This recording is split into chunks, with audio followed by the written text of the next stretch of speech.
عليكم ورحمة الله وبركاته.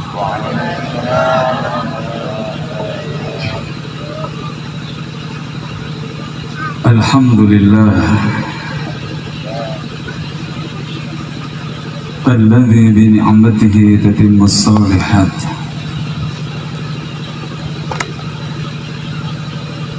أشهد أن لا إله إلا الله وأشهد أن محمد رسول الله. اللهم صل على سيدنا محمد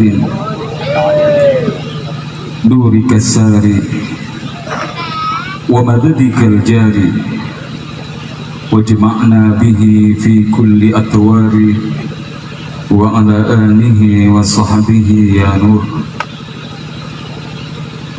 رب اشرح لي صدري ويسر لي أمري واحلل عقدة من لساني يفقهوا قولي واهد قلبي وسدد لساني. سبحانك لا علم لنا إلا ما علمتنا إنك أنت العليم الحكيم وتب علينا إنك أنت التواب الرحيم.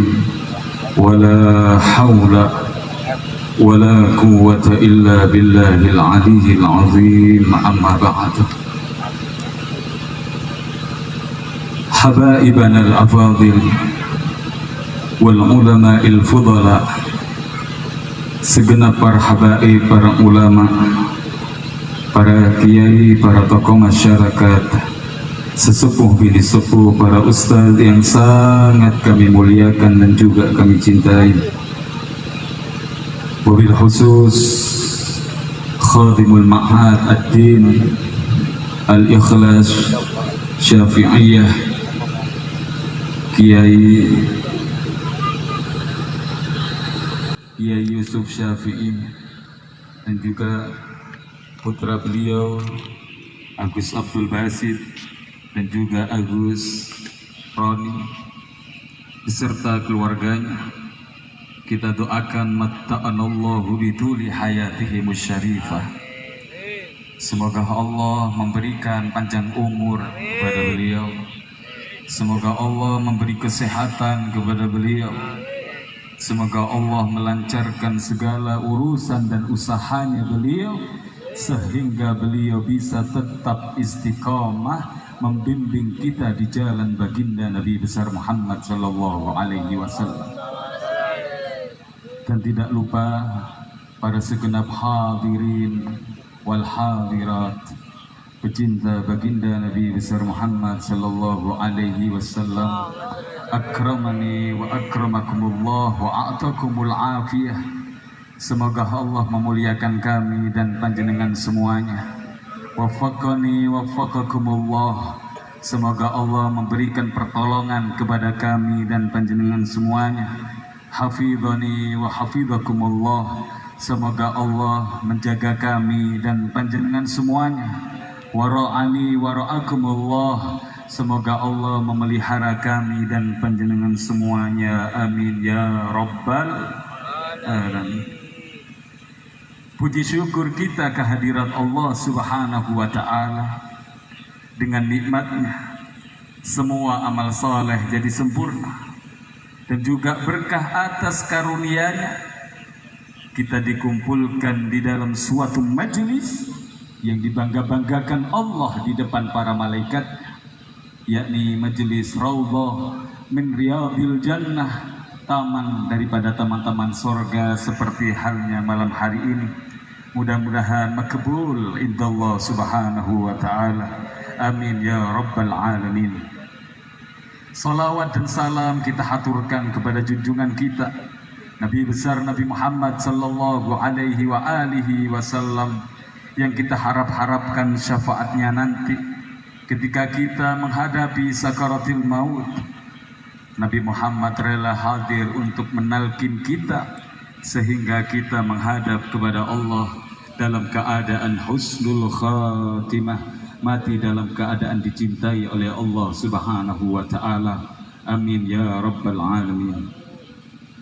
Para jamaah yang dimuliakan oleh Allah subhanahu wa ta'ala, sedikit kami sampaikan pesan daripada Nabi Muhammad sallallahu alaihi wasallam. Kita hidup di dunia ini, saudara, tidak lepas daripada umur baginda Nabi besar Muhammad sallallahu alaihi wasallam. Nabi Muhammad hidup di dunia ini umur 63 tahun. Kita sebagai umatnya itu juga tidak lepas kurang atau lebih daripada umur baginda Nabi besar Muhammad sallallahu alaihi wasallam. Katanya Nabi di dalam hadis sahihnya, "Aktsiru min dzikri hadhimil ladzat." Qala ba'du sahabah, "Wa ma aktsiru min dzikri hadhimil ladzat ya Rasulullah?" Qala Rasulullah sallallahu alaihi wasallam, "Al-maut, al-maut, al-maut." Rasulullah pernah bersabda, perbanyak kalian mengingat sesuatu yang memutuskan kelezatan. Lezatnya pangkat, lezatnya jabatan, lezatnya kemewahan dunia. Ingat, dengan sesuatu yang memutuskan kelezatan itu semuanya.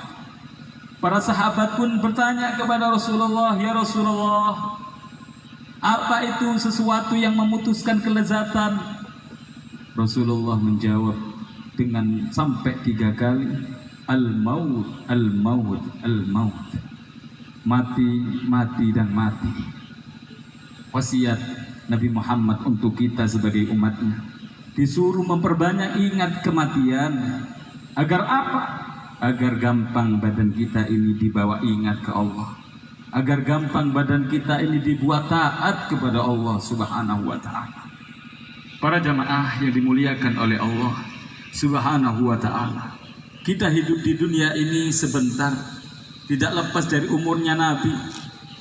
Makanya kita harus perbanyak siap-siap untuk bekal untuk kita berjumpa dengan Allah subhanahu wa ta'ala. Kalau kita husnul khotimah, yang pasti dan yang jelas tambah nikmat, tambah nikmat, tambah nikmat ke belakang. Yang dikhawatirkan kita mati dalam keadaan su'ul khatimah, mati dalam keadaan tidak dicintai oleh Allah, dan itu membuat kita tambah berat, tambah berat, tambah berat. Makanya di dalam hadis sahih Habibuna Muhammad sallallahu alaihi wasallam, ia pernah bersabda, "Al-mu'min idza ja'ahul maut busyira bil jannah." Seorang mukmin, seorang yang beriman kepada Allah, idza ja'ahul maut, ketika didatangi kematian, orang mukmin yaitu orang yang selama hidupnya melaksanakan salat 5 waktunya. Orang mukmin yaitu orang yang selama hidupnya berpuasa di bulan Ramadan. Ia mau membayar zakat ketika ia punya harta yang harus dizakati, dan ketika ia sudah mampu, ia mau melaksanakan haji ataupun umrah. Ini adalah orang mukmin. Idza ja'ahul maut, ketika ia didatangi kematian, ketika sakaratul maut datang menghampirinya, busyira bil jannah, maka diperlihatkan tempatnya di dalam sorga yang penuh dengan segala macam kenikmatan. Akhirnya sakitnya sakaratul maut tadi tidak terasa sakit karena tercampur rasa bahagia setelah melihat tempatnya di dalam sorga yang dipenuhi dengan segala macam-macam kenikmatan. Mala ainun ra'at wala udunun sami'at wala khatara ala qalbi bashar. Kenikmatan sorga yang tidak pernah dilihat dengan kedua mata, kenikmatan sorga yang tidak pernah didengar dengan kedua telinga, dan kenikmatan sorga yang tidak pernah terlintas di dalam hatinya manusia, saking nikmatnya itu sorga. Mudah-mudahan sakaratul maut kita nanti seperti ini, akan diperlihatkan dulu tempatnya di dalam sorga oleh Allah subhanahu wa ta'ala. Amin ya rabbal alamin. Para jamaah yang dimuliakan oleh Allah subhanahu wa ta'ala, sebaliknya, jika orang yang meninggal dunia dalam keadaan kafir, jika seorang yang meninggal dunia dalam keadaan fajir, dalam keadaan maksiat kepada Allah, dalam keadaan tarikus shalah, tidak melaksanakan salat selama hidupnya, ceritanya akan berbeda, saudara. Akan diperlihatkan dulu tempatnya di dalam neraka yang dipenuhi dengan jutaan macam-macam siksa yang sangat pedih untuk akhir. Man kariha liqa Allah fakarihallahu liqa'ah. Akhirnya ia tidak mau berjumpa dengan Allah, karena hakikatnya Allah juga tidak mau berjumpa dengan hambanya ini. Na'udzubillah summa na'udzubillahi min dzalik. Makanya para ulama menyebutkan beberapa tanda orang yang akan mati dalam keadaan husnul khatimah. Panjenengan ingin mati, ingin meninggal dunia dalam keadaan su'ul khatimah. Apa su'ul khatimah? Su'ul khatimah apa? Husnul khatimah. Husnul khatimah. Para ulama menyebutkan beberapa tanda. Mari kita amalkan nanti setelah kita pulang dari majelis yang mulia ini. Katanya para ulama, alamatus sa'adah ay alamati husnil khatimah. Salah satu tanda-tandanya orang yang beruntung, orang yang akan mati dalam keadaan husnul khatimah, ada 3. Mari kita amalkan nanti ketika kita pulang daripada majelis yang mulia ini. Al-awwal, yang pertama, yaitu as-salatu ma'al jamaah. Salat secara berjamaah. Ini jadi sebab kita akan mati dalam keadaan husnul khatimah.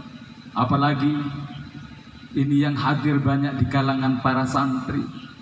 Santri itu ibadahnya jangan sampai sama dengan yang bukan santri. Santri itu harus jamaah ketika sholat 5 waktu. Orang kalau jamaah di dalam sholat 5 waktunya, dia akan mendapatkan kebahagiaan sa'adatud darain, akan mendapatkan kebahagiaan dunia dan kebahagiaan akhirat. Orang yang melaksanakan sholat jamaah, dikatakan oleh Nabi SAW, ada seorang makmum yang datang untuk sholat berjamaah dengan imam. Ada seorang makmum menemukan takbiratul ihramnya imam, dia akan diberi pahala oleh Allah seperti halnya dia melaksanakan haji dan umrah selama 1000 kali. Sholat jamaah Allah beri pahala seperti halnya orang yang haji dan umrah selama 1000 kali. Bayangkan betapa besarnya yang dia dapat. Haji 1 kali jika mabrur, laisa jaza illal jannah. Di situ balasan Allah, orang yang haji dalam keadaan mabrur dimasukkan surga oleh Allah Subhanahu wa taala. Bagaimana dengan mereka yang ziarah ke pusara baginda Nabi besar Muhammad sallallahu alaihi wasallam? Katanya Nabi, man zara kabri wajabat syafaati. Barang siapa ziarah ke kuburanku, maka dia wajib mendapatkan syafaatku. Hadis Nabi Muhammad sallallahu alaihi wasallam. Ini keutamaan yang jadi sebab kita akan mati dalam keadaan husnul khatimah, yaitu salat dengan berjamaah. Pahala yang didapatkan orang yang melaksanakan salat jamaah. Yang kedua, mendapatkan pahala seperti halnya panjenengan punya gunung besar seperti gunung Uhud yang berupa emas, dan engkau sedekahkan kepada orang-orang fakir miskin.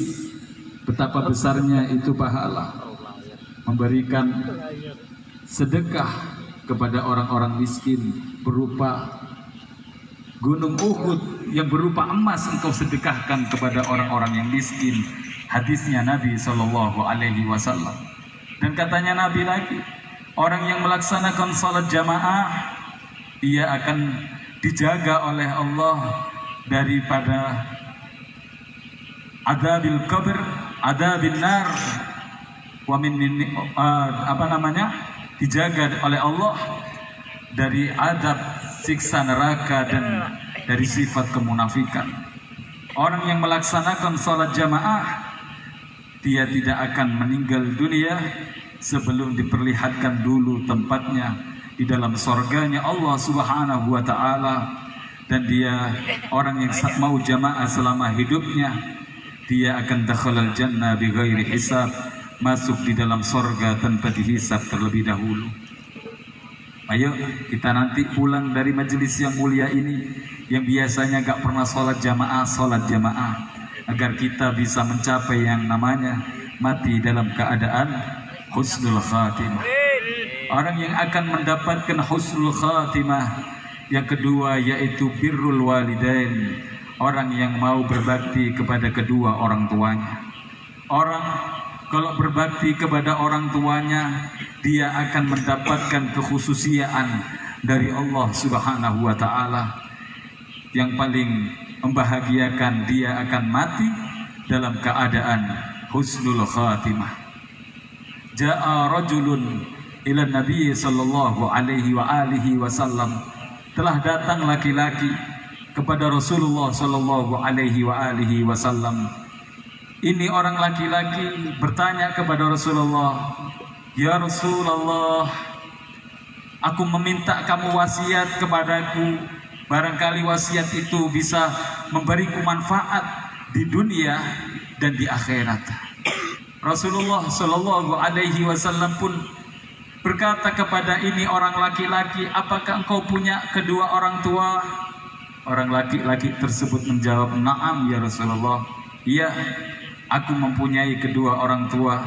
Baik, jika engkau ingin bahagia di dunia dan di akhirat, maka layani kedua orang tuamu dan beri dia makan, karena satu puluhan, satu suapan yang kalian berikan kepada kedua orang tua kalian akan menjadi bangunan yang sangat megah, yang sangat mewah di dalam surganya Allah Subhanahu wa ta'ala."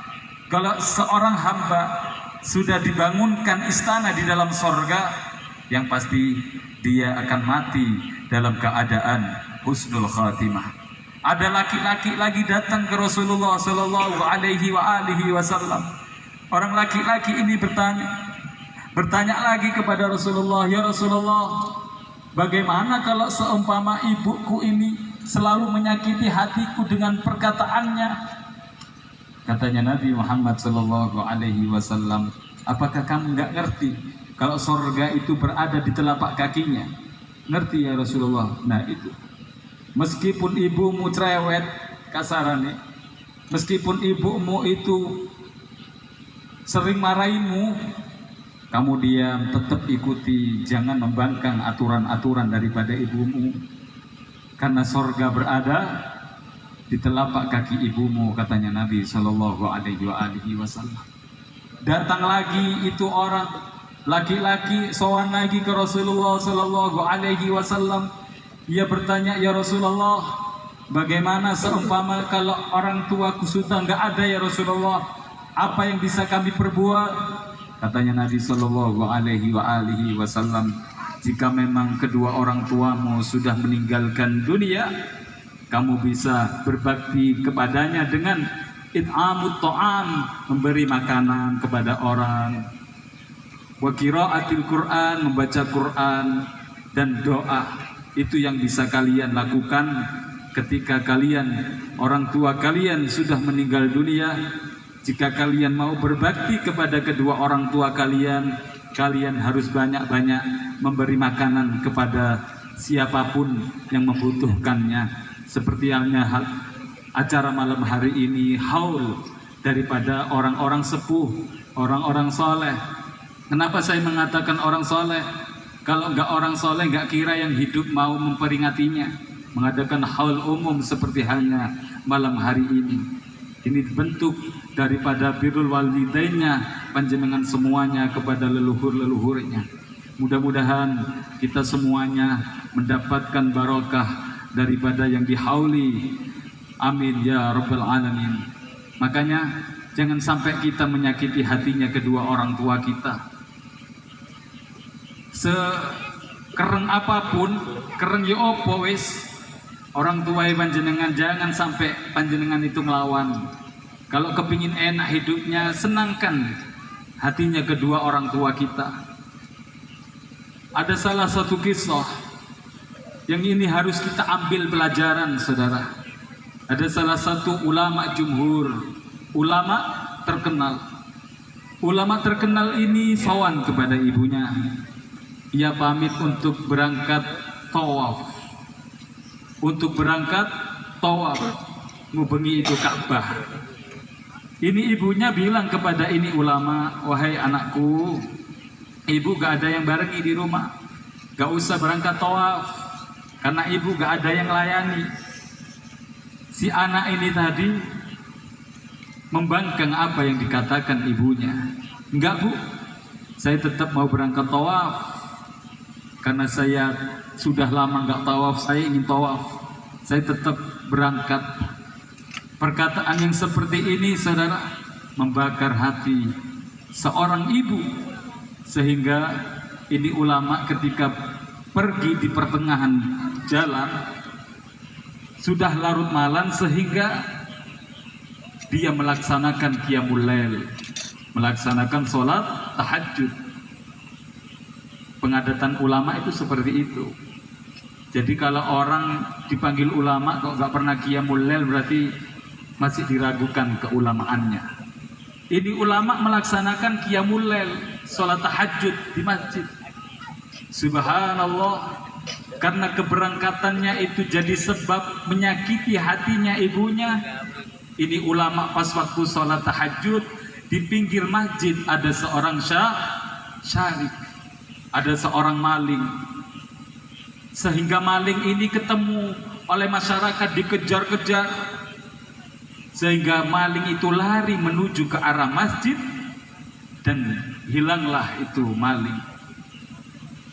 Sehingga orang-orang itu lihat ada orang yang sholat di masjid, mungkin itu malingnya yang api-api sholat, yang pura-pura sholat.